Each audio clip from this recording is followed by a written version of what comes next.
Hello, আসসালামু আলাইকুম বন্ধুরা, কি অবস্থা সবার? কেমন আছেন সবাই? অনেকদিন পর চলে আসলাম নতুন একটি ভিডিও নিয়ে। আজকে আমি সকাল সকাল চলে আসছি রাজশাহীতে। এখন আমি চলে যাব বাজাজ এর অফিসিয়াল সার্ভিস সেন্টার উত্তরা মোটরসে। উত্তরা মোটরসে যাওয়ার উদ্দেশ্য হলো আমার বাইকটি সার্ভিস করাবো। আমার বাইকটি কেনার পরে আমি এখন পর্যন্ত একটাও সার্ভিস দেইনি। আমার বাইকটি আমি সেকেন্ড হ্যান্ড নিয়েছিলাম 5,000 কিলো চলা, মানে 5,000 সামথিং আর কি। তো তারপরে বাইকটি নতুন কেনার পরে আমি একটাও সার্ভিস দেইনি এখন পর্যন্ত। আসলে নতুন বাইক কেনার পরে একটা সার্ভিস দেওয়া উচিত। আমি 2-3 মাস ধরে বাইক চালাচ্ছি, তার বেশি হবে হয়তো, একটাও সার্ভিস দেইনি। আমি বাইক কেনার পরেই আমি আমার বাইকে টের পাচ্ছিলাম যে বাইকের গলার মধ্যে কোনো একটা প্রবলেম আছে, বল রেচারে। তো সেই কারণেই আর কি টাকা পয়সার একটু শর্ট ছিল, সেই কারণে সার্ভিসটা দিতে পারিনি। আমি 2-1 বার আসছিলাম এই উত্তরা মোটরসে তাদের থেকে একটা এস্টিমেট নিয়ে যাওয়ার জন্য, যে একটা নতুন বাইকে সার্ভিস করাইতে গেলে কেমন কস্ট পড়ে আর কি। তো তারা বলে যে এই 160 বাইকে তেমন কোনো পার্টস লাগে না, তাদের পার্টস কমই ক্ষয় হয়। তো তারা আমাকে বলছিল যে যদি একটা এয়ার ফিল্টার লাগে সেক্ষেত্রে এয়ার ফিল্টারের দাম হলো 1200 টাকা, আর বল রেচারের দাম হলো 1800 টাকা। আর সামনে পিছনের ব্রেক প্যাড যদি লাগে, সামনের ব্রেক প্যাডের দাম মেবি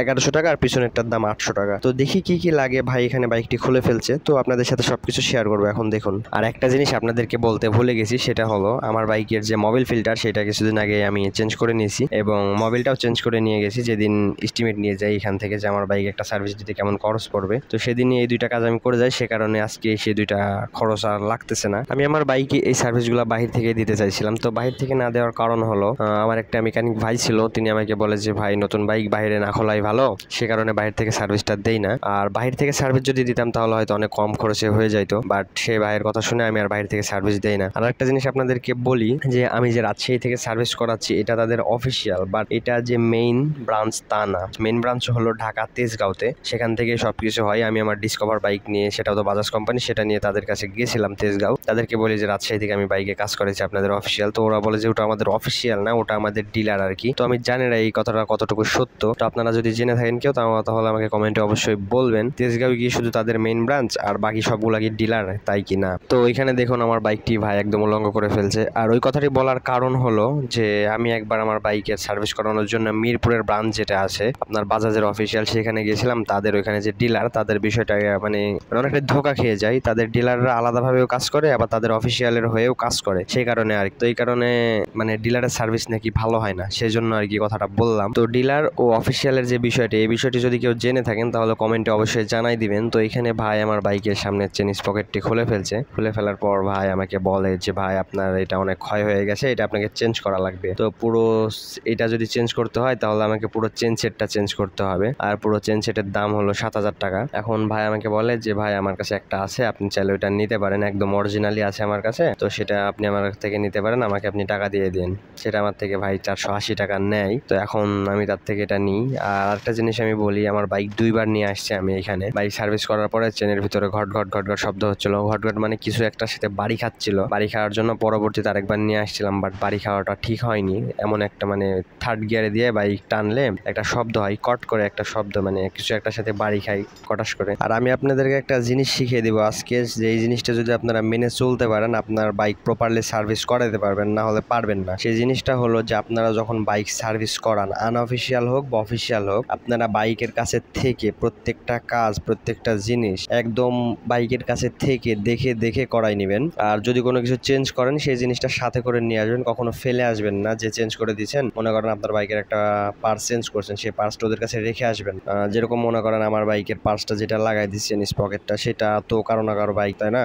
তো সেই জন্য আমি আপনাদেরকে এই জিনিসটা বলে দিচ্ছি যে আপনারা কখনো জিনিসটা ফেলে আসবেন না। আর আমার এখানে বাইকের বল রেসারের অবস্থা খুবই খারাপ, আপনারা দেখেন যে জং ধরে পুরো জ্যাম হয়ে গেছে। এটাই আমার বাইকের মেন প্রবলেম ছিল, যে ভিতরে খটখট করা। আর বাইকের বল রেসার খারাপ হওয়ার মেন কারণ হলো বল রেসারের ভিতরে যখন পানি ঢুকে তখন গ্রিস নষ্ট হয়ে গিয়ে আপনার জং ধরে যায় আর কি। তো যে কথাটা বলছিলাম, যে দেখেন ভাই, আপনি যখন আপনার বাইকের একটি পার্টস চেঞ্জ করে সেখানে রেখে যাবেন, সেই মেকানিকের কাছে হোক বা যেখানে সার্ভিস করাবেন সেখানে, তো সেই পার্টসটাই দেখা যাবে আজকে আমার বাইকে অথবা কালকে আপনার বাইকে লাগাই দিবে। তো এই ভুলটা কখনোই আপনারা করবেন না, সে যে জায়গায় সার্ভিস করার না কেন।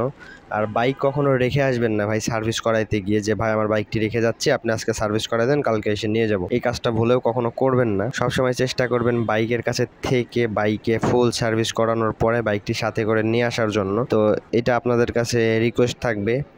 আপনি যদি সবাই যদি শুধরাই তাহলে হয়তো এই জিনিসটা ঠিক হবে। তাছাড়া কখনোই পসিবল না। তাছাড়া প্রতিনিয়ত আমরা ঠকতে থাকবো। আর একটা জিনিস আপনাদেরকে বলি, আমার বাইক সার্ভিস শেষে আমার বাইকে যতটুকু তেল ছিল ততটুকু তেল দিয়ে আমি অন্তত তেলের পাম্প পর্যন্ত যাইতে পারবো, ঠিক আছে? তো আমি তো জানি আমার বাইকে কতটুকু তেল থাকলে কতটুকু যাই। আর আমার বাইকের ট্যাঙ্কিতে হালকা একটু জং হয়েছিল, মরিচা আর কি, একটু মানে সেটা পানি পড়ছিল, সেটা আমার থেকে আর কি এক ফোঁটা সেখান থেকে হালকা হয়, সেটা ভাই এখান থেকে ক্লিন করে দেয়। ক্লিন করার পরে এখন ট্যাঙ্কটা লাগানোর পরে ভাই বাইক ফুল সেট আপ করার পরে এখন ভাই আমাকে বলে যে ভাই 100 টাকা দেন, আমি তেল তো নাই, আপনি তেল কিনে বাইকটা একটু টেস্ট রাইড দিয়ে আপনার কাছে নিয়ে আসি। তো সেই কথা আমি তাকে 100 টাকা তেলের জন্য দিই, কিন্তু ভাই তেল কেনে না। আমি বাইক নিয়ে সেখান থেকে বের হয়ে রাজশাহী প্রায় 3 থেকে 4 কিলোমিটারের মধ্যে অন্তত পাম্প পাবো, তেলের পাম্প। 3-4 কিলোমিটার আমি যাইতে পারি না 100 টাকার অকটেনে। তাহলে আপনারা বিষয়টা অন্তত বুঝতে পারতেছেন যে আমি কি বলতে চাচ্ছি। তো আপনাদের কাছে রিকোয়েস্ট থাকবে যে বাইক সার্ভিস করালে অন্তত আপনারা আপনাদের নিজের বাইক নিজে টেস্ট রাইড দিয়ে দেখবেন যে কি কি প্রবলেম ছিল এবং সেটা এখন আছে কি না। তো সবাই নিজে নিজে সচেতন থাকবেন। আর ভাই বিষয়টা হলো আমাদের দেশটা না মনে করেন যে খারাপ মানুষে ভরে গেছে, বুঝছেন? মানে কিচ্ছু করার নাই। তো নিজের জিনিসের যত্ন ভাই নিজেকেই নিতে হবে, নিজের জিনিসের সেফটি নিজের কাছে রাখতে হবে। তো এই হলো আমার বাইকের সার্ভিসিং চলছে, এখনো শেষ হয়নি। তো এই কথাগুলো আমি 2 দিন পরে বলতেছি, মানে 2-3 দিন পরে ভয়েস ওভার দিচ্ছি আর কি। তো আমার বাইক আমি সার্ভিস করার পরেও আরো একবার নিয়ে গেছিলাম যে কিছু কিছু প্রবলেম ছিল। আর সেই দিন একটা মেশিন থাকে, সেই মেশিনটাও ছিল না। তো পরের দিন যখন যায় তখন মেশিন দিয়ে চেক করে যে বাইকে কি কি প্রবলেম আছে, মেশিনে ঢোকাইলে নাকি দেখা যায়। তো মেশিনে ঢোকানোর পরে ABS এর ভিতরে নাকি ময়লা জমেছিল, সেগুলো ক্লিন করে দেয় এই আর কি। আর ওই যে আপনার ECU-টা আপগ্রেড করে দেয়। আর আরেকটা জিনিস আপনাদেরকে বলতে ভুলে গেছি, আমার বাইক মনে করেন চালাইতে চালাইতে মাঝে মধ্যে আপনার মানে থ্রোটল দিয়ে কিন্তু বাইক যায় না, তেল না থাকলে যেরকম প্রবলেমটা হয় আর কি, বাইক বাড়ি দেয় রাস্তায়, সেরকম প্রবলেম হচ্ছিল। তারপরেও এখন নিয়ে যায় ওদেরকে বলে যে ECU-টা আপগ্রেড দিলে হয়ে যাবে। এখন তেল কম থাকার কারণে প্রবলেমটা কি জানি না। আমি তারপরেও তেল নিয়েছিলাম, 500-700 টাকার তেল নিয়েছিলাম। আর আমার বাইকে 3 লিটার তেল সর্বনিম্ন থাকতে হবে ট্যাঙ্কিতে। আর EFI বাইকের এটা রুলস আর কি, নিয়ম যে সবসময় বাইকে 3 লিটারের ওপরে তেল রাখতে হবে। এখন আমার বাইকের কি অবস্থা জানি না, সে বাড়িটা দিচ্ছিল তারপরে যাইতে চাইছিলাম, তো যে কি লাভ ভাই, মানে সলিউশন পাই না। এই হলো মনে করেন যে দেশের অবস্থা। মানে কারে বিশ্বাস করবেন ভাই, কাউরে বিশ্বাস নাই। দেশটা মনে করেন যে চোরে ভরে গেছে, যে যারে পাই তারাই মনে করেন যে ভাই সরলতার সুযোগ নাই, বুঝছেন? এখন এই হচ্ছে দেশের অবস্থা। তো আজকের ভিডিওটি এই পর্যন্ত। ভিডিওটি ভালো লাগলে লাইক, কমেন্ট এবং শেয়ার করতে ভুলবেন না। সবাই ভালো থাকবেন, সুস্থ থাকবেন, আল্লাহ হাফেজ। আর যদি কোনো খারাপ কিছু বলে থাকি আমার দৃষ্টিতে দেখবেন।